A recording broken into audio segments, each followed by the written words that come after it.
Tidak ada satupun bentuk kebaikan kecuali Rasulullah SAW sudah ajarkan kepada kita. Sebagaimana tidak ada satupun bentuk kejelekan kecuali Rasulullah SAW juga memberitahukan kepada kita agar kita senantiasa waspada terhadapnya. Sehingga kewajiban kita sebagai umat Rasulullah SAW adalah senantiasa memuji Rasulullah, berselawat kepada Rasulullah, mengingat, mengenang, mempelajari, memahami dan mengamalkan sunnah-sunnah baginda yang mulia sallallahu alaihi wasallam. Allahumma salli ala Muhammad wa ala ali Muhammad kama sallaita ala Ibrahim wa ala ali Ibrahim innaka Hamidum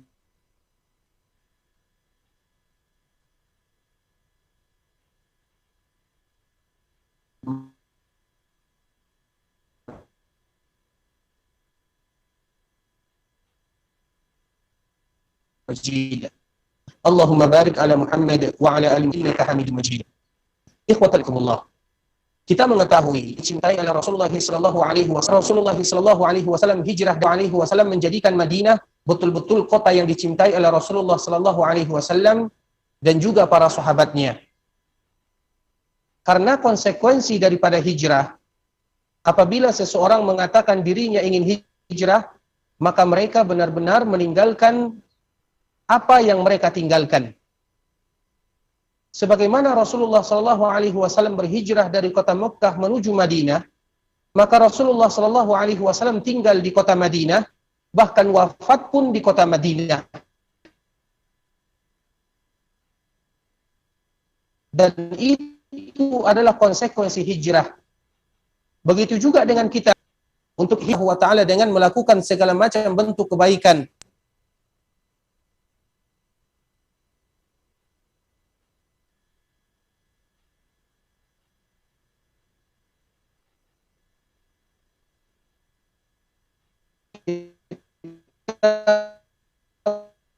Berusaha senantiasa berada di dalam agama Allah, maka kita berusaha semaksimal dengan hijrah.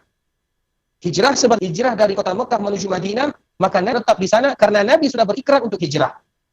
Walaupun kota Mekah merupakan kota yang paling dicintai oleh Rasulullah SAW, namun karena orang-orang Mekah mereka mengusir Nabi, mereka belum menerima secara maksimal dakwah Nabi SAW, sehingga Allah Subhanahu wa taala mengizinkan Rasulullah untuk hijrah ke sebuah kota yang sangat indah yang disebut dengan Madinah. Bahkan kota lain atau nama lain daripada kota Madinah adalah Thaibah. Nabi sallallahu alaihi wasallam pernah menyebutkan di dalam hadisnya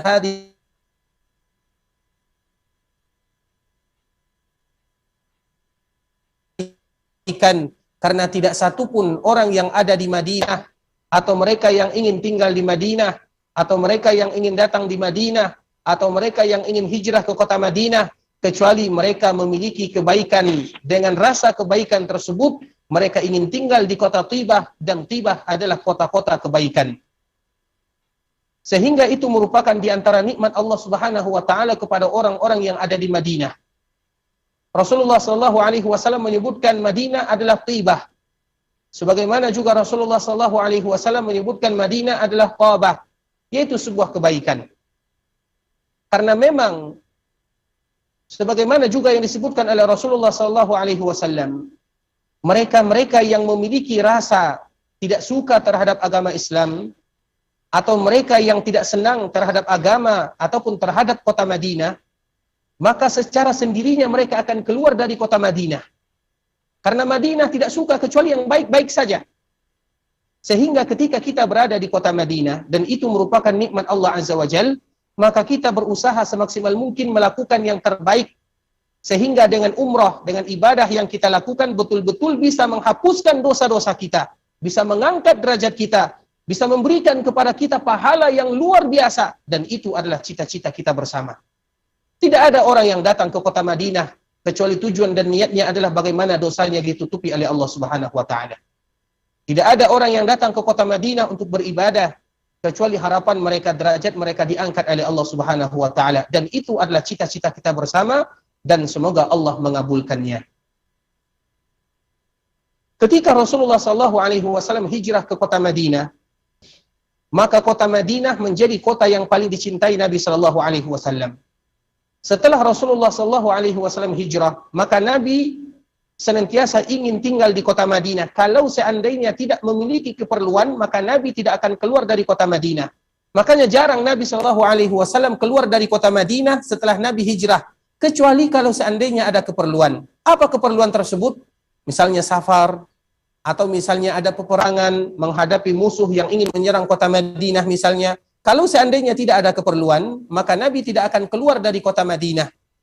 Karena memang Nabi SAW juga menyebutkan tentang keutamaan kota Madinah. Bahkan mereka yang wafat di kota Madinah memiliki keutamaan khusus, yaitu akan mendapatkan syafaat dari Rasulullah SAW.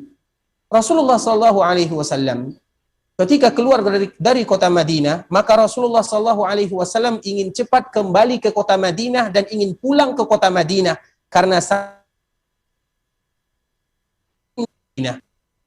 disebutkan di dalam beberapa hadis Nabi SAW, apabila Nabi melakukan perjalanan kemudian hampir sampai menuju Madinah, maka Nabi mempercepat tunggangannya atau mempercepat langkahnya atau mempercepat jalannya.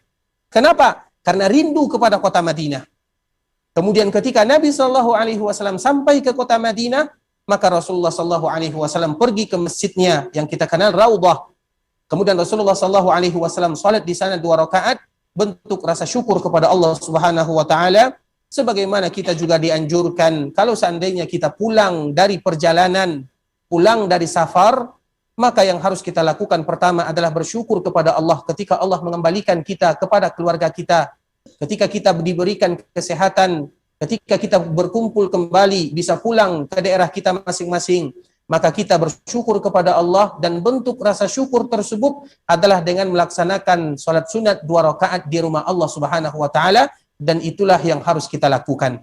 Sehingga ketika kita pulang dari perjalanan, dan rata-rata kita yang ada di sini melakukan perjalanan kita bukan perjalanan biasa, namun perjalanan ibadah yang dinilai pahala oleh Allah Subhanahu wa taala. Sehingga kalau Allah kumpulkan kita kembali bersama keluarga kita, maka kita berusaha melakukan sebagaimana yang dilakukan baginda yang mulia, yaitu salat dulu 2 rakaat di rumah Allah Subhanahu wa taala, bukti kita bersyukur kepada Allah Subhanahu wa taala. Kemudian ikhwatal Islam, juga di antara salah satu yang menunjukkan bagaimana cinta Rasulullah SAW kepada kota Madinah, yang mana kita akan membahas sesuai dengan pembahasan, yaitu lanjutan daripada pembahasan yang sebelumnya. Ketika Rasulullah SAW melakukan Fathu Makkah, kita tahu Fathu Makkah adalah kemenangan yang Allah Subhanahu wa taala berikan kepada Rasulnya dan kepada para sahabatnya dan kepada kaum muslimin secara umum. Fathu Makkah. Kita tahu Fathu Makkah terjadi pada tahun, siapa yang ingat kapan Fathu Makkah terjadi? Tahun ke-7 atau tahun ke-6? Fathu Makkah. Inna fatahna laka fatham mubina. Kata Allah Subhanahu wa taala, bahkan ada surat khusus Suratul Fatah. Siapa yang masih ingat Fathu Makkah? Tahun ke-7 atau tahun ke-6? Siapa yang bisa angkat tangan? Yaitu tahun ke-8 Hijriah. Tahun ke-8 Hijriah. Kita mengetahui Fathu Makkah terjadi pada tahun ke-8 Hijriah, di mana Rasulullah SAW keluar bersama seluruh para sahabatnya dari kota Madinah, baik itu dari kalangan Ansar ataupun dari kalangan Muhajirun. Ketika sampai di kota Makkah, alhamdulillah Allah berikan kemenangan kepada kaum muslimin tanpa ada perlawanan kecuali sedikit saja.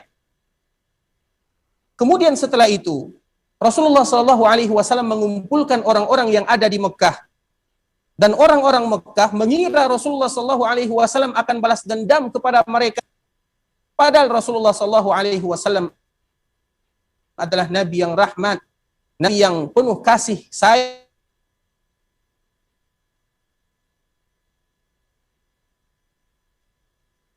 Yang kecintaan dihadapkan atau kecil, orang-orang Mekah menyakiti Nabi, orang-orang Mekah menzalimi Nabi, bahkan orang-orang Mekah menyakiti putri-putri Nabi SAW. Namun Nabi SAW tidak membalas perlakuan mereka. Apa kata Rasulullah SAW ketika Allah memberikan kepada mereka kemenangan, kepada kaum muslimin kemenangan? Rasul kumpulkan yang pernah menyakitinya. Apa kata Rasulullah sallallahu alaihi wasallam? Idhabu, pergilah kalian. Fa antumut tulaqa, karena kalian orang-orang yang bebas. Maknanya apa? Saya tidak pernah memiliki dendam sedikit pun kepada kalian, kata Rasulullah sallallahu alaihi wasallam. Dan itu adalah sifat yang sangat luar biasa. Mereka yang menyakiti, menzalimi, namun Rasulullah sallallahu alaihi wasallam tidak punya dendam sedikit pun. Dan ini adalah sifat yang paling berat yang harus kita berusaha untuk melakukannya. Dan Nabi memiliki sifat indah, yaitu suka memaafkan. Karena sebagaimana yang Allah sebutkan kepada kita di dalam surah An-Nur, kalau seandainya kita bisa memaafkan orang yang pernah menzalimi kita, maka apa yang akan diberikan oleh Allah kepada kita? Kalau kita bisa melakukan yang demikian, maka Allah pun akan maafkan kita. Jadi sebenarnya ketika kita memaafkan orang yang pernah menzalimi kita, berarti sama saja kita menginginkan Allah memaafkan kita. Mana yang lebih kita butuhkan? Apakah kita memaafkan saudara kita atau kita dimaafkan oleh Allah Subhanahu wa taala? Mana yang kita butuhkan? Tentunya kita lebih butuh agar Allah memaafkan kita. Namun itu adalah sifat yang berat sekali kita untuk melaksanakannya. Namun kita berusaha semaksimal mungkin mencontoh baginda Rasulullah sallallahu alaihi wasallam. Rasulullah sallallahu alaihi wasallam di antara salah satu sifatnya adalah pemaaf. Kemudian setelah Rasulullah sallallahu alaihi wasallam memberikan kebebasan kepada orang-orang yang pernah menyakitinya, yang pernah menzaliminya, dan Rasulullah sallallahu alaihi wasallam membiarkan mereka, sehingga pada saat itulah maka mulai kaum muslimin atau mulai orang-orang masuk Islam secara berbondong-bondong, hingga itu disebut dengan azima. Ahna laka mubina, sungguhnya alaihi wasallam orang itu adalah tempat kelahiran Nabi sallallahu alaihi wasallam, mengikuti agama Rasulullah yang sebelumnya mereka bebuyutan Rasulullah sallallahu alaihi wasallam. Kemudian setelah itu ikhwatal Islam, setelah Fathu Makkah, beberapa minggu setelahnya, sekitar 15 hari, maka kita kenal ada sebuah kejadian yang Allah abadikan di dalam Al-Quran yang disebut dengan Ghazwatu Hunain. Ghazwatu Hunain adalah peperangan Hunain. Peperangan Hunain yaitu peperangan yang terjadi setelah Fathu Makkah sekitar 2 mingguan. Dan orang-orang Hunain adalah orang ahli di dalam memanah. Ketika Rasulullah SAW selesai, maka Rasulullah membawa seluruh mereka yang masuk Islam. Jadi yang masuk Islam ada dari Muhajirin dan Ansar yang mereka datang dari kota Madinah. Kemudian orang yang langsung bergabung di kota Madinah masuk Islam. Karena pembahasan kita nanti di sini bagi mereka-mereka yang baru masuk ke dalam agama Islam. Ketika Rasulullah SAW masuk Islam, dan ini kaum Nabi memiliki jumlah yang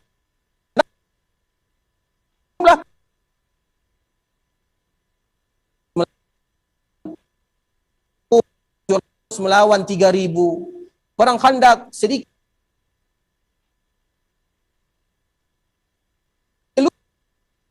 Nabi, pasti jumlah kaum muslimin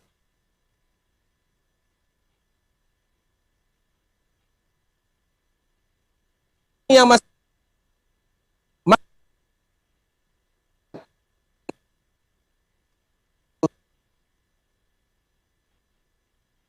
bahwa berjihad di jalan Allah Subhanahu wa taala yang menentukan kemenangan bukan jumlah. Yang menentukan kemenangan adalah keimanan dan ketaatan kepada Allah dan para nabinya. Allah abadikan semuanya di dalam Al-Quran. Kita lihat masalah Talut dan Jalut. Berapa jumlah bersama nabinya? Sedikit. Namun Allah berikan kepada mereka kemenangan. Di dalam perang Badar, jumlah kaum muslimin sedikit, diberikan kemenangan. Jadi yang menentukan kemenangan bukan masalah jumlah. Sehingga Allah Subhanahu wa taala menyebutkan kam min fi'atin qalilatin ghalabat fi'atan katsiratan bi'iznillah. Betapa banyak jumlah yang sedikit mereka menang melawan musuh Allah karena izin Allah Subhanahu wa taala. Sehingga di dalam perang Hunain, sebahagian sahabat terutama bagi mereka yang baru saja masuk Islam, mereka mulai berbangga dengan jumlah yang sangat banyak. Lan naghlibal yawm. Mereka mengatakan dan mulai mengatakan pada hari ini kita tidak akan lagi pernah terkalahkan. Kata sebahagian para sahabat yang mungkin mereka tidak tahu tentang perjuangan Nabi Shallallahu Alaihi Wasallam atau mereka yang baru saja masuk ke dalam agama Islam. Pada hari ini kita tidak akan pernah terkalahkan. Sehingga apa yang terjadi? Dengan ucapan ini, Allah Subhanahu wa taala memberikan pelajaran kepada mereka bahwa menang menentukan bukan jumlah. Ketika mereka masuk Hunain ke sebuah daerah yang bernama Hunain, mereka melalui lembah-lembah yang ada di sana, maka mereka dihujani oleh anak panah yang sangat banyak. Karena orang-orang Hunain mereka ahli di dalam memanah. Sehingga semua mereka yang ikut bersama Nabi, kecuali sedikit saja, semuanya mereka meninggalkan Rasulullah SAW.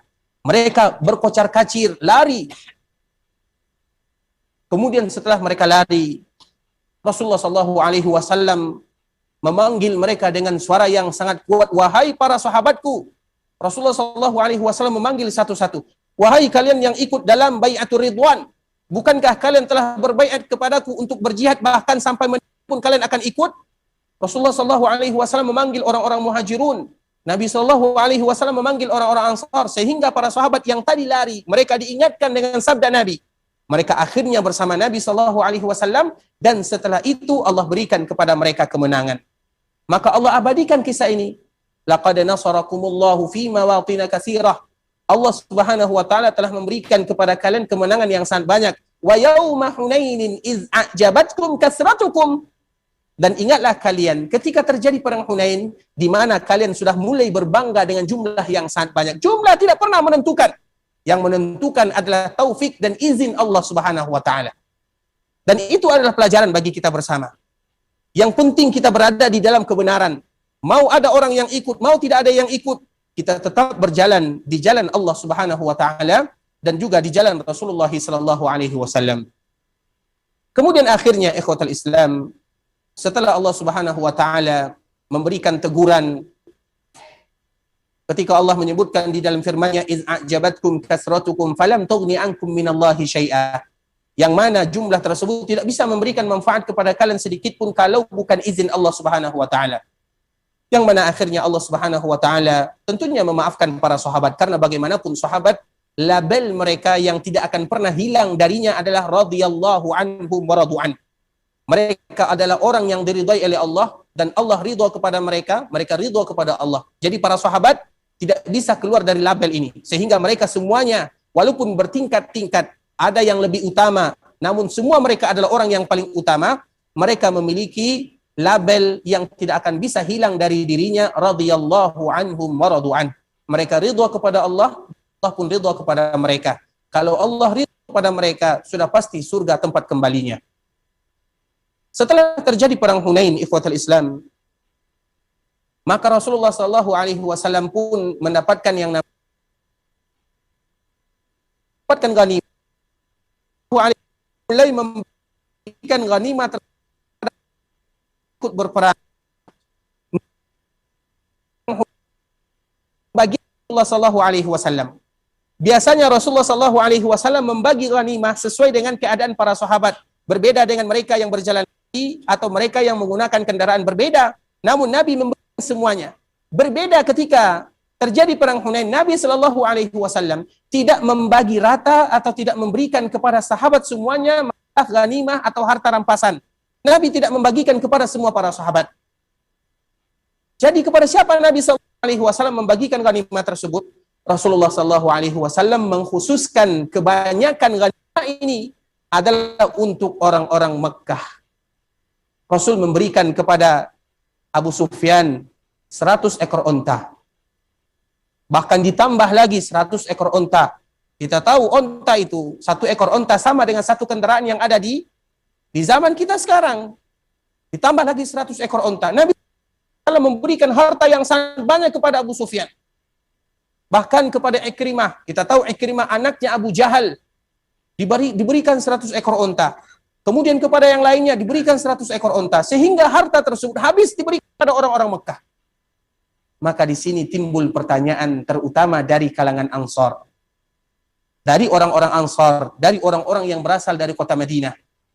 Mulai terjadi desas-desus di antara mereka kabar burung yang terlintas di pemikiran mereka, seolah-olah mereka mengatakan Rasulullah Shallallahu Alaihi Wasallam sudah mulai lupa kepada kita karena Rasul telah bergabung dengan sahabat-sahabat lamanya, atau karena Rasul sudah kembali ke tempat kelahirannya.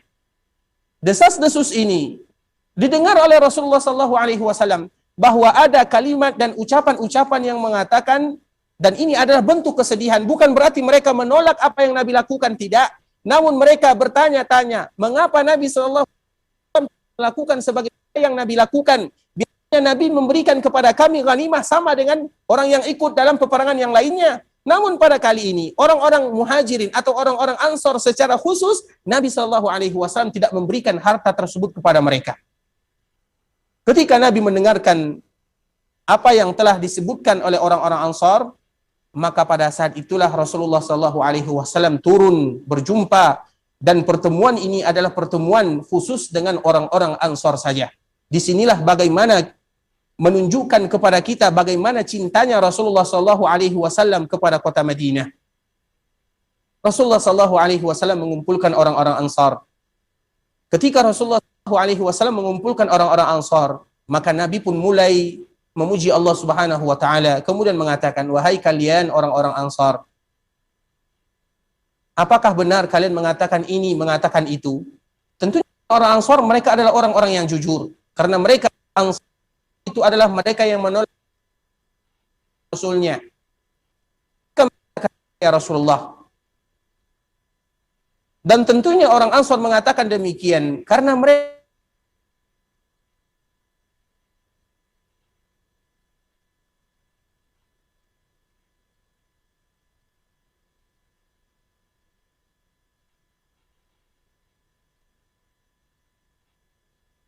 dan yang ada di sekitarnya. Nabi ke kota Madinah dan tidak tinggal di kota Madinah. Mereka lalui bersama Rasulullah SAW. Kemudian setelah mendengarkan apa yang dikhawatirkan oleh orang-orang Ansar, apa kata Rasulullah SAW? Ya ma'syarul Ansar, wahai orang-orang Ansar, ketahuilah, biarkan manusia mereka pulang dengan untanya. Biarkan manusia pulang dengan kudanya. Biarkan manusia pulang dengan hartanya. Tidakkah kalian rela ketika yang pulang bersama kalian adalah Rasulullah SAW? Maknanya apa kata Nabi SAW? Saya memberikan harta rampasan kepada orang-orang Mekah, bukan tidak ada hikmah di sana. Biarkan mereka pulang dengan membawa kuda, membawa unta, membawa harta. Sedangkan kalian, wahai orang-orang Ansar, pulang dengan membawa manusia termulia Rasulullah SAW. Maknanya apa? Saya tidak akan pernah melupakan perjuangan kalian dan pertolongan kalian terhadap saya. Kata Rasulullah SAW. Mendengar perkataan tersebut, maka semua orang-orang Ansar mereka menangis. Ternyata Rasulullah SAW tidak pernah melupakan mereka. Rasul tidak pernah melupakan jasa orang-orang Ansar. Rasulullah SAW tidak pernah lupa terhadap kota Madinah, kota yang menyambut Nabi dengan riang gembira. Tidak pernah lupa Nabi SAW. Kemudian setelah mereka menangis, meneteskan air mata, membasahi jenggotnya, maka apa kata Rasulullah SAW? Ya Allah, ampunkan, rahmati orang-orang Ansar. 3 kali sallallahu alaihi wasallam mendoakan orang-orang Ansar. Kemudian ampuni keturunan mereka dan sayangi keturunan mereka. Dan itu merupakan di antara bentuk cintanya Rasulullah sallallahu alaihi wasallam kepada kota Madinah dan cintanya Rasulullah sallallahu alaihi wasallam kepada orang-orang Madinah, sehingga setelah terjadi perang Hunain, maka Rasulullah sallallahu alaihi wasallam kembali bersama orang-orang Ansar menetap di kota Madinah. Dan kita mengetahui bahkan akhir kehidupan Nabi Sallallahu Alaihi Wasallam, Rasulullah Sallallahu Alaihi Wasallam menghembuskan nafas terakhirnya di kota Madinah, di rumah ibunda kita Aisyah radhiyallahu taala anha, dan Rasulullah Sallallahu Alaihi Wasallam pun dikuburkan di kota Madinah, sehingga kita yang berada di kota Madinah bisa senantiasa berziarah ke perkuburan Rasulullah Sallallahu Alaihi Wasallam. Bahkan di antara sunnah terutama bagi mereka yang melaksanakan ziarah untuk berziarah ke perkuburan Nabi Sallallahu Alaihi Wasallam. Dan ini merupakan bukti cinta kasih sayang Nabi kepada kota Madinah, bahwa Nabi Shallallahu Alaihi Wasallam setelah hijrah ke kota Madinah, maka Nabi hidup di kota Madinah dan bahkan Nabi dikuburkan juga di kota Madinah. Ketika kita mengetahui Nabi dikuburkan di kota Madinah dan kita bisa berziarah di kota Rasulullah Shallallahu Alaihi Wasallam dan berziarah ke perkuburan Nabi, maka dianjurkan bagi kita bersama untuk berziarah sambil mengucapkan doa terindah untuk Rasul kita tercinta Shallallahu Alaihi Wasallam. yaitu dengan mengucapkan assalamu alayka ya Rasulullah wa rahmatullahi wa barakatuh. Itu adalah doa yang kita ucapkan ketika kita berziarah ke perkuburan Nabi sallallahu alaihi wasallam. Jadi ketika kita berziarah, tidak berziarah dengan mulut kosong saja, namun kita menghadiahkan doa terindah buat baginda tercinta sallallahu alaihi wasallam, yaitu dengan mengucapkan salam, assalamu alayka ya Rasulullah wa rahmatullahi wa barakatuh. Kemudian kita berselawat kepada Rasulullah sallallahu alaihi wasallam. Kemudian kita menyebutkan addaital amanah wa ballaghtar risalah wa nasahtal ummah wa jahadta fillahi haqqa jihadi hatta atahul yaqin. Ini merupakan di antara doa yang kita baca ketika kita berziarah ke perkuburan Nabi tercinta sallallahu alaihi wasallam, yaitu kita mengucapkan salam, kemudian setelahnya kita berselawat, kemudian kita menyebutkan bagaimana perjuangan Nabi kepada kita, pengorbanan Nabi yang telah diberikan kepada kita, addaital amanah wa ballaghtar risalah wa nasahtal ummah wa jahadta fillahi haqqa jihadi hatta atahul yaqin. Itu merupakan doa yang harus kita baca ketika kita berziarah ke perkuburan baginda yang mulia sallallahu alaihi wasallam. Ikhwatal Islam. Baik, sebelum kita melanjutkan, siapa yang sudah hafal doa berziarah ke perkuburan Nabi sallallahu alaihi wasallam? Angkat tangannya. Ada yang sudah hafal? Assalamu alayka ya Rasulullah wa rahmatullahi wa barakatuh. Kemudian kita berselawat. Kemudian setelah itu addaital amanah wa ballaghtar risalah wa nasahtal ummah wa jahadta fillahi haqqa jihadihi hatta atahul yaqin. Kemudian kita melangkah satu langkah karena di sampingnya atau selangkah saja yaitu ada sahabat tercinta Abu Bakar As-Siddiq radhiyallahu taala anhu, sambil kita mengucapkan assalamu alayka ya Abu Bakar. Kemudian satu langkah lagi ada Umar bin Khattab radhiyallahu taala anhu, sambil kita mengucapkan assalamu alayka ya Umar. Kalau seandainya kita melanjutkan dengan doa yang lainnya juga tidak menjadi masalah, sebagaimana yang dilakukan oleh Abdullah bin Umar radhiyallahu taala anhuma wa radhiyallahu anis sahabah ajma'in. Baik ikhwatal Islam, ada yang sudah hafal doa berziarah? Atau kita belum berziarah? Baik, tidak menjadi masalah, nanti insyaallah bisa kita lihat doa berziarah ke perkuburan baginda Rasulullah sallallahu alaihi wasallam. Dan tentunya doa tersebut merupakan doa yang terindah yang kita baca, yang kita sebutkan untuk baginda tercinta sallallahu alaihi wasallam.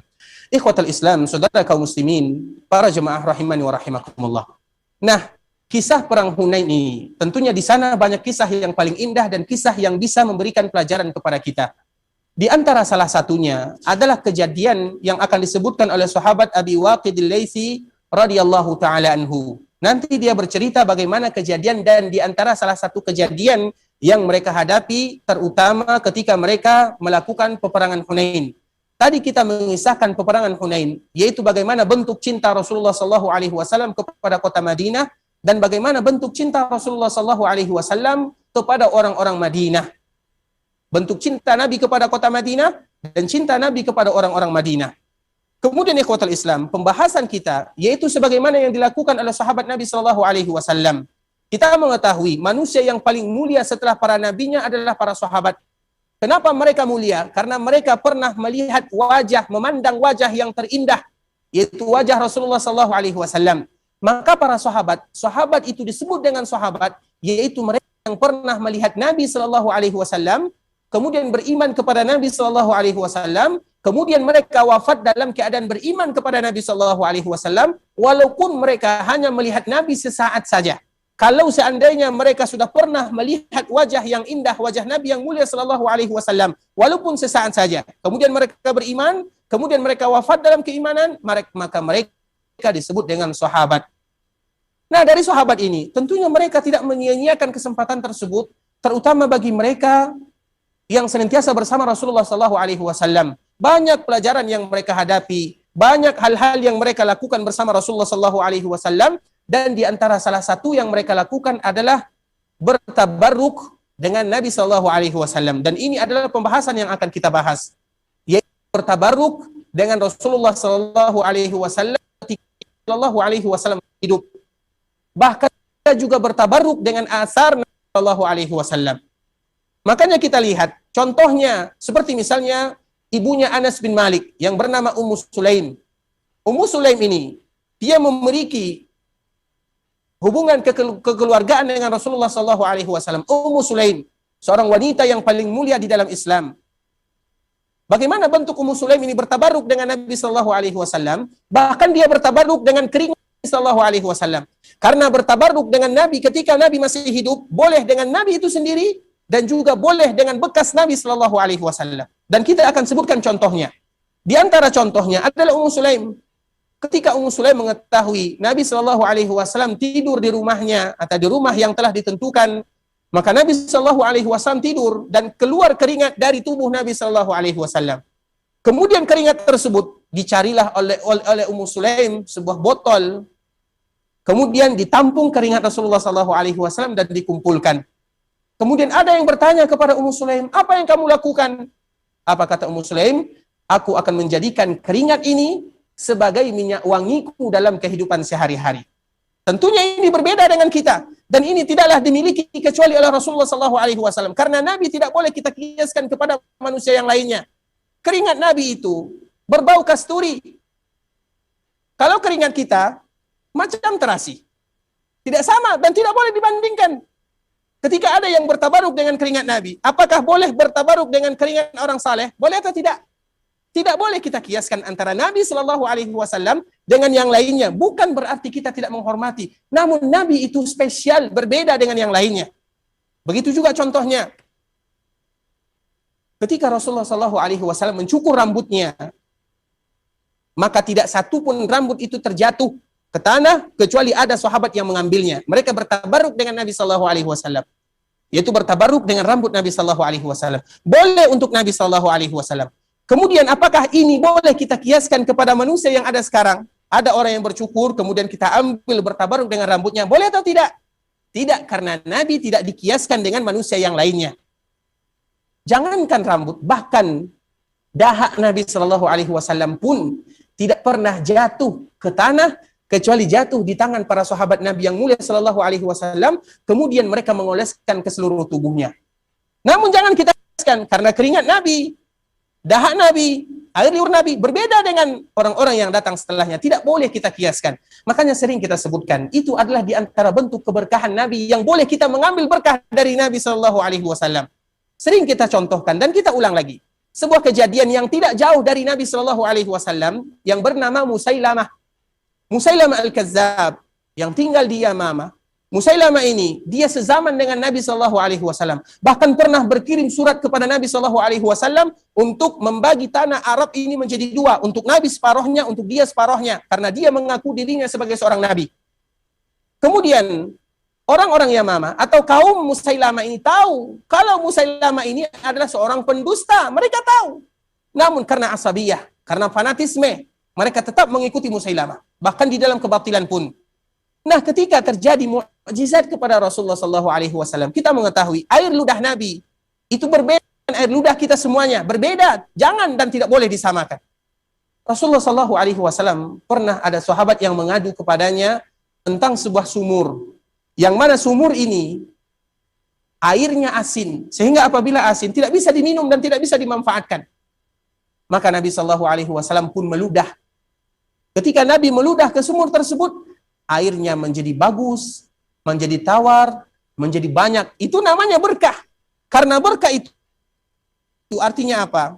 Berkah itu artinya kasratul khair wa dawamuh. Berkah itu artinya meminta kebaikan. Dan agar kebaikan tersebut senantiasa menyertai kita, itu namanya keberkahan. Dan bertabaruk dengan Nabi SAW ketika Nabi masih hidup. Dengan Nabi pribadi. Atau dengan asar Nabi SAW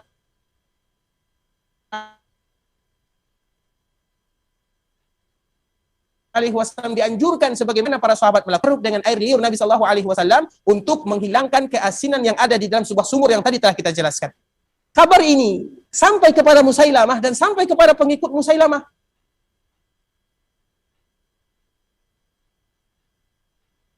Apa kata-kata Nabi yang ada di kota Madinah? Nabi Arab, kata mereka, dia meludah dengan air ludahnya, meludah sumur yang asin menjadi tawar dan menjadi bagus dan banyak airnya. Tentunya Musailamah tidak mau kalah. Dia pun ingin mencontoh sebagaimana Nabi yang Nabi lakukan. Akhirnya ditunjukkan kepadanya sumur yang asin. Kemudian Musailamah pun meludah ke sana. Sumur yang asin tersebut setelah Musailamah meludah malah menjadi asin dan hilang airnya. Jangankan mendapatkan keberkahan, malah hilang keberkahannya, hilang airnya, bertambah asin airnya. Maknanya apa, ikhwatal Islam? Tidak boleh dikiaskan Rasulullah SAW dalam permasalahan seperti ini, masalah tabarruk dengan manusia-manusia yang lainnya. Para sahabat bertabaruk dengan makanan Nabi SAW wajar. Kenapa? Karena Nabi adalah Nabi, manusia yang paling mulia. Para sahabat bertabaruk dengan alat-alat Nabi SAW wajar, karena itu adalah Nabi. Sedangkan manusia yang datang setelah Nabi SAW tidak dianjurkan untuk bertabaruk dengan selain Rasulullah SAW dikala Nabi masih hidup. Makanya di sini disebutkan firman Allah Subhanahu wa taala ini berkaitan dengan tabaruk dan berkaitan dengan peperangan Hunain yang tadi telah kita sebutkan. Sebelumnya kita membacakan firman Allah Subhanahu wa taala, "Afara'aitumul Lata wal Uzza wa Manata ats-tsalisata al-ukhra." Allah Subhanahu wa taala menyebutkan di dalam surah An-Najm, "Afara'aitumul Lata wal Uzza." Tidakkah kalian memperhatikan Al-Lat wal Uzza? Yaitu Lata, kalau bahasa kitanya Al-Lat wal Uzza wa Manat. Dan tiga nama berhala orang Quraisy di zaman jahiliyah. Sebelumnya kita telah menjelaskan kesyirikan pertama terjadi di permukaan bumi ini adalah di zaman Nabi Nuh alaihi salam. Allah menceritakan di dalam Al-Quran surat Nuh, wa qalu la tazarunna alihatakum wa la tazarunna waddan wa la suwa' wa la yawus wa ya'uka wa nasra. 5. Asal muasal 5 ini adalah orang-orang saleh yang rajin beribadah, mereka ulama. Ketika mereka meninggal, hilang generasi yang mereka mengetahui tentang jati diri mereka sebenarnya. Datang lagi generasi selanjutnya, maka mereka mulai membuat gambar. Datang lagi generasi berikutnya, mereka membuat patung. Datang lagi generasi berikutnya, maka di saat itulah mereka menyembah 5 ini. Dan ini adalah rayuan syaitan. Kemudian ikhwatal Islam, patung ini jugalah patung yang sama. Coba bayangkan. Padahal jarak antara Nabi Nuh alaihi salam dengan Nabi Muhammad sallallahu alaihi wasallam ribuan tahun lamanya. Namun patung itu jugalah yang dibawa ke kota Mekah. Sebagaimana yang disebutkan oleh sebagian para ulama, Amr bin Luhai yang membawanya. Ketika dia pergi ke Syam, dan di dalam riwayat yang lain ketika dia pergi ke Jeddah, dia menemukan patung ini, tentunya dengan bantuan syaitan. Karena syaitan tidak menginginkan manusia untuk menyembah Allah Subhanahu wa taala. Dengan berbagai macam cara dia ingin menyesatkan Bani Adam. Karena itu sumpah setia syaitan atau janji syaitan kepada Allah Subhanahu wa taala untuk menggoda kita. Makanya kita tidak boleh main-main dengan perkara-perkara seperti ini. Sehingga kita dengar, kita lihat doa Nabi Ibrahim alaihi salam.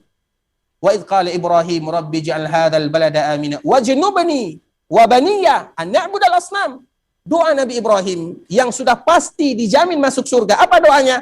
Ya Allah, jauhkan diriku, jauhkan keturunanku agar kami tidak menyembah berhala. Itu Nabi yang sudah pasti masuk surga. Bagaimana dengan kita? Makanya pantas senantiasa kita bermohon kepada Allah sebagaimana yang dimohonkan oleh Nabi Ibrahim kepada Allah Subhanahu wa taala untuk dirinya dan juga untuk keluarganya. Nah, Al-Lat, Uzza, Manat itu adalah nama patung-patung yang dulu diwariskan dari warisan yang mereka berbeda tempatnya. Al-Lat itu antara berada di Taif, tidak jauh dari kota Mekah, yaitu sekitar 200 km dari kota Mekah. Kemudian Al-Uzza antara Mekah dengan Taif. Kemudian Manat antara Mekah dengan Madinah. Dan ini semua merupakan patung-patung yang dulu, kenapa sebelum disembah dan sebelum patung ini disembah, yang dilakukan oleh masyarakat jahiliyah adalah bertabarruk pertama kalinya. Bukan langsung begitu saja disembah, tidak. Namun ada hal-hal yang mereka lakukan sehingga pada akhirnya baru patung tersebut disembah. Nah, hadis yang kita bacakan ini menunjukkan bagaimana kepada kita bersama, yaitu hadis Abi Waqid al-Laitsi qala kharajna ma'a Rasulillah sallallahu alaihi wasallam ila Hunain. Kami pernah keluar bersama Nabi sallallahu alaihi wasallam dalam perang Hunain. Perang yang tadi baru kita ceritakan, yaitu perang Hunain yang terjadi pada tahun ke-8 Hijriah. Dan bagaimana perjuangan Nabi bersama para sahabatnya di Hunain dan apa yang terjadi di Hunain tadi telah kita jelaskan. Kemudian, apa kata Abi Waqid al-Laitsi? Wa nahnu hadatsa'u ahdin bi kufur. Dan kami baru saja masuk ke dalam agama Islam. Kami baru saja masuk ke dalam agama Islam. Maknanya apa? Kami baru meninggalkan kekufuran. Karena orang-orang yang ikut dalam perang Hunain, yaitu orang-orang Mekah yang tadi disebutkan oleh Rasulullah SAW, izhabu fa antumut tulaqa, pergilah kalian bebas. Dengan melihat rahmat dan kasih sayang Nabi SAW, maka dengan itu pula lah mereka berbondong-bondong masuk Islam. Kemudian setelah mereka masuk Islam, 2 minggu, jaraknya baru 2 minggu, mereka sudah dibawa oleh Nabi ke sebuah daerah yang bernama Hunain. Tentunya mereka belum tahu secara pasti tentang syariat Islam, apa yang boleh atau apa yang tidak boleh. Sehingga Abi Waqid al-Laysi menyebutkan, wa nahnu hudasa'u ahdin bi kufrin walil musyrikina sidratun ya'kufuna indaha. Kemudian ketika mereka melakukan perjalanan pergi ataupun pulang, mereka melihat orang-orang musyrikun, sidratun ya'kufuna indaha, yaitu ada sebuah pohon yang mereka iktikaf di sana. Iktikaf itu mereka menetap di sana. Wa yanutuna biha aslihatahum, dan mereka menggantungkan pedangnya di sana. Jadi ketika melakukan perjalanan ke Hunain, maka para sahabat Nabi, terutama yang baru saja masuk Islam, yang baru saja meninggalkan kekufuran, tentunya mereka masih ada rasa-rasa atau sesuatu yang belum betul-betul kokoh di dalam hati mereka. Maknanya mereka masih ada keraguan di sana, apakah boleh atau tidak? Karena mereka melihat orang-orang musyrikun, mereka memiliki sebuah pohon yang di sana mereka iktikaf itu berdiam di sana. Baik itu berdiam, duduk, atau bagaimanapun. Kemudian mereka menggantungkan pedang-pedang mereka di sana untuk mendapatkan keberkahan dari pohon ini. Yuqalu laha zatu anwat. Yang mana pohon tersebut disebut dengan zatu anwat. Famararna bisidratin. Faqulna ya Rasulullah, ij'al lana zata anwatin kama lahum zatu anwat. Ketika para sahabat tersebut mereka melewati pohon ini, maka para sahabat pun meminta kepada Rasulullah SAW, ya Rasulullah, buatkan untuk kami sebagaimana orang-orang musyrikin melakukan hal yang demikian. Maknanya carikan sebuah pohon yang bisa dijadikan keberkahan atau mendatangkan keberkahan, kemudian kami menggantungkan pedang kami di sana, kemudian kami duduk di sana untuk beriktikaf di sana.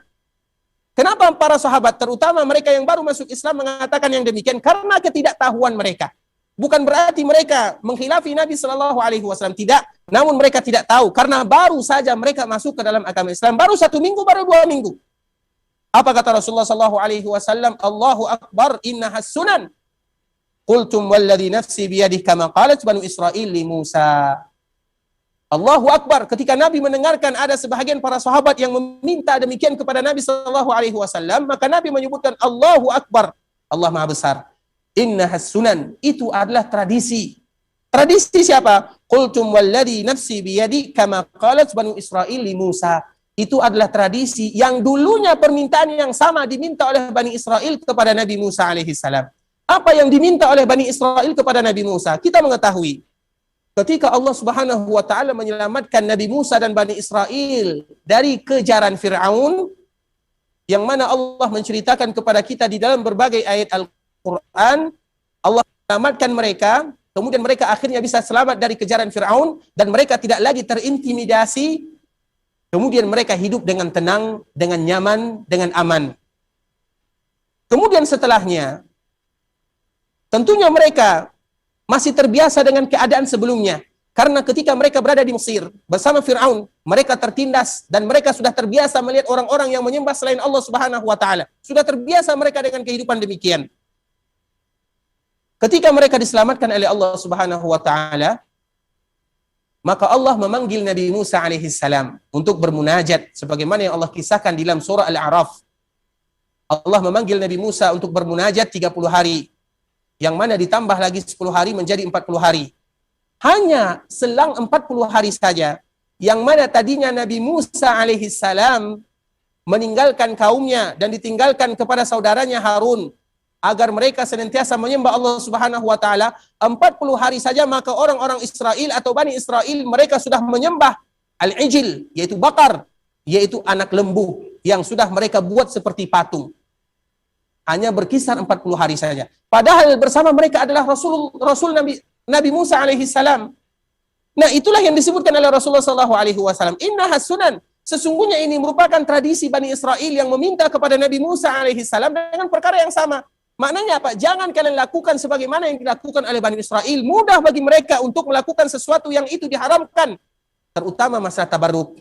Makanya kita lihat bertabaruk. Ada yang bertabaruk dengan pohon. Ada yang bertabaruk dengan ini. Ada yang bertabaruk dengan itu. Bertabaruk itu dibolehkan dengan sesuatu yang dianjurkan. Bertabaruk dengan membaca Al-Quran. Silahkan. Alhamdulillah, itu yang harus kita lakukan. Bertabaruk dengan membaca, mengamalkan Al-Quran, itu yang harus kita lakukan. Bertabaruk misalnya di Masjid Nabawi, bertabaruk dengan air Zam-Zam, itu yang harus kita lakukan. Karena ini merupakan tabaruk yang dianjurkan dan bahkan Nabi yang menganjurkan kepada kita. Tidak menjadi masalah. Namun bertabaruk dengan selain itu, maka tidak boleh. Seperti misalnya kita saksikan ada yang bertabaruk ketika mereka berziarah, bertabaruk dengan pagar perkuburan Nabi SAW, atau bertabaruk dengan pintu Masjid Nabawi misalnya, atau bertabaruk dengan Ka'bah misalnya, dioles-oleskan pakaian kita. Mungkin alhamdulillah dan kita bersyukur kepada Allah, daerah kita sedikit yang melakukan demikian. Namun kalau seandainya kita perhatikan sebagian kaum muslimin yang lainnya, terutama di musim haji, banyak mereka yang melakukan demikian. Ada yang membuka sorbannya, kemudian diusapkan di pintu-pintu Masjid Nabawi, di pintu Masjidil Haram Makkah, di Ka'bah Al-Musyarrafah, di tempat-tempat ini. Artinya tabaruk, dan tabaruk seperti ini adalah tabaruk yang tidak diperbolehkan. Karena tabaruk yang diperbolehkan alhamdulillah sangat banyak. Kenapa kita tidak memanfaatkan tabaruk yang banyak tersebut? Kenapa kita harus melakukan tabaruk yang dilarang di dalam syariat Islam? Oleh karenanya ikhwatul Islam, saudara kaum muslimin, dan inilah yang diminta oleh sahabat Nabi ketika mereka berada di Hunain. Mereka ingin bertabaruk dengan pohon yang mana pohon tersebut dijadikan tabarruk oleh orang-orang musyrikun, sehingga Nabi SAW langsung mematahkan argumen mereka. Allahu Akbar, innahas sunan. Allahu Akbar, itu adalah sunnah Bani Israel yang mana tidak boleh bagi kita untuk melakukan yang demikian. Sehingga kita lihat Umar bin Khattab radhiyallahu taala anhu adalah orang yang paling mengetahui tentang masalah ini. Kita mengetahui, dan ini pernah kita sebutkan, ketika Umar melaksanakan ibadah haji, maka Umar mencium Hajar Aswad, dan Hajar Aswad adalah hajar yang paling mulia, batu yang paling mulia yang pernah ada di dunia. Karena itu disebutkan oleh sebagian para ulama melalui hadis Nabi yang mulia, walaupun terjadi perselisihan di sini, itu adalah batu yang berasal dari surga. Apa kata Umar ketika mencium Hajar Aswad? Inni a'lam annaka hajar, la tadurru wa la tanfa'. Wahai batu, aku tahu kamu ini hanyalah sekedar batu. Walaupun itu dari surga, namun kamu tetaplah sebagai batu. La tadurru wa la tanfa'. Tidak memberikan mudarat, tidak memberikan manfaat. Kemudian apa kata Umar selanjutnya? Laula anni ra'aitu Rasulullah sallallahu alaihi wasallam yuqabbiluk ma qabbaltuk. Kalau seandainya aku tidak melihat Nabi menciummu, maka aku tidak akan menciummu. Maknanya apa? Kenapa kita mencium Hajar Aswad? Atau kenapa kita berusaha untuk memegang Hajar Aswad? Atau kenapa kita melambaikan tangan kalau tidak bisa mencium dan memegang Hajar Aswad? Karena Nabi yang melakukan. Kalau seandainya Nabi tidak melakukan, maka kita tidak akan melakukannya. Itu konsep seorang muslim. La ilaha illallah Muhammadur Rasulullah. Dan di antara salah satu konsekuensi Muhammadur Rasulullah, ta'atuhu fima amar, wa tasdiquhu fima akhbar, wa jitinabu ma naha anhu wa zajar, wa alla yu'badallah illa bima syara'. Yaitu bagaimana kita melakukan sesuatu sesuai dengan sunnah Nabi. Nabi melakukan, kita lakukan. Nabi tidak lakukan, kita tinggalkan. Sebagaimana kata Umar bin Khattab kepada batu Hajar Aswad yang paling mulia, inni a'lam annaka hajar. Aku tahu kamu ada sebuah batu yang tidak memberikan manfaat dan mudarat. Kalaulah aku tidak melihat Nabi menciummu, aku tidak menciummu. Maknanya apa? Yang memberikan keberkahan. Yang pertama, yang memberikan keberkahan tentunya Allah Subhanahu wa taala. Ada hal-hal yang Allah jadikan itu berkah. Masjid Nabawi, beribadah di sana berkah. Masjid Rasulullah sallallahu alaihi wasallam, beribadah di sana, berdoa di sana, membaca Al-Qur'an di sana, berkah. Ketika kita misalnya datang ke Masjidil Haram yang ada di Mekah, berkah. Ketika kita sholat di Masjidil Aqsa, berkah sholat di sana, beribadah di sana. Kenapa? Karena Allah yang menyebutkan, karena Nabi yang menyebutkan. Kalau seandainya Nabi tidak menyebutkan, maka kita tinggalkan. Makanya mencari berkah, atau kalau bahasa yang lebih populer, ngalap berkah. Ngalap berkah, yaitu kita ngalap berkah kepada yang dijadikan keberkahan di sana oleh Allah Subhanahu wa taala. Oleh karenanya kita lihat Umar bin Khattab radhiyallahu taala anhu, ketika dia yang memimpin, ada sebuah pohon yang dulu terjadi di sana Bai'atur Ridwan. Kita mungkin pernah mendengar ada namanya Bai'atur Ridwan. Bai'atur Ridwan di situ adalah sumpah setia para sahabat Nabi yang mulia sallallahu alaihi wasallam. Mereka bersumpah kepada Nabi sallallahu alaihi wasallam untuk senantiasa bersama Nabi, hidup dan mati bersama Nabi. Di sana disebut dengan Bai'atur Ridwan. Yang ikut di dalamnya sekitar 1.400 orang sahabat. Bai'atur Ridwan disebut dengan Bai'atur Ridwan. Dan ini terjadi pada tahun ke-6 Hijriah. Kemudian di sana ada sebuah pohon, karena memang sumpah setia ini terjadi di bawah sebuah pohon. Kemudian di zaman Abu Bakar, belum terjadi apa-apa. Di zaman Umar, mulai orang banyak berdatangan ke pohon tersebut. Karena memang pohon ini memiliki sejarah yang indah, di mana mereka bersama Nabi Shallallahu Alaihi Wasallam atau sahabat bersama Nabi, kemudian bersumpah setia bersama Rasulullah Shallallahu Alaihi Wasallam. Namun di zaman Umar bin Khattab, ketika para sahabat sudah banyak yang meninggal, dan orang-orang yang datang setelah sahabat sudah mulai menyalahgunakan tentang masalah pohon tersebut, apa yang dilakukan oleh Umar bin Khattab?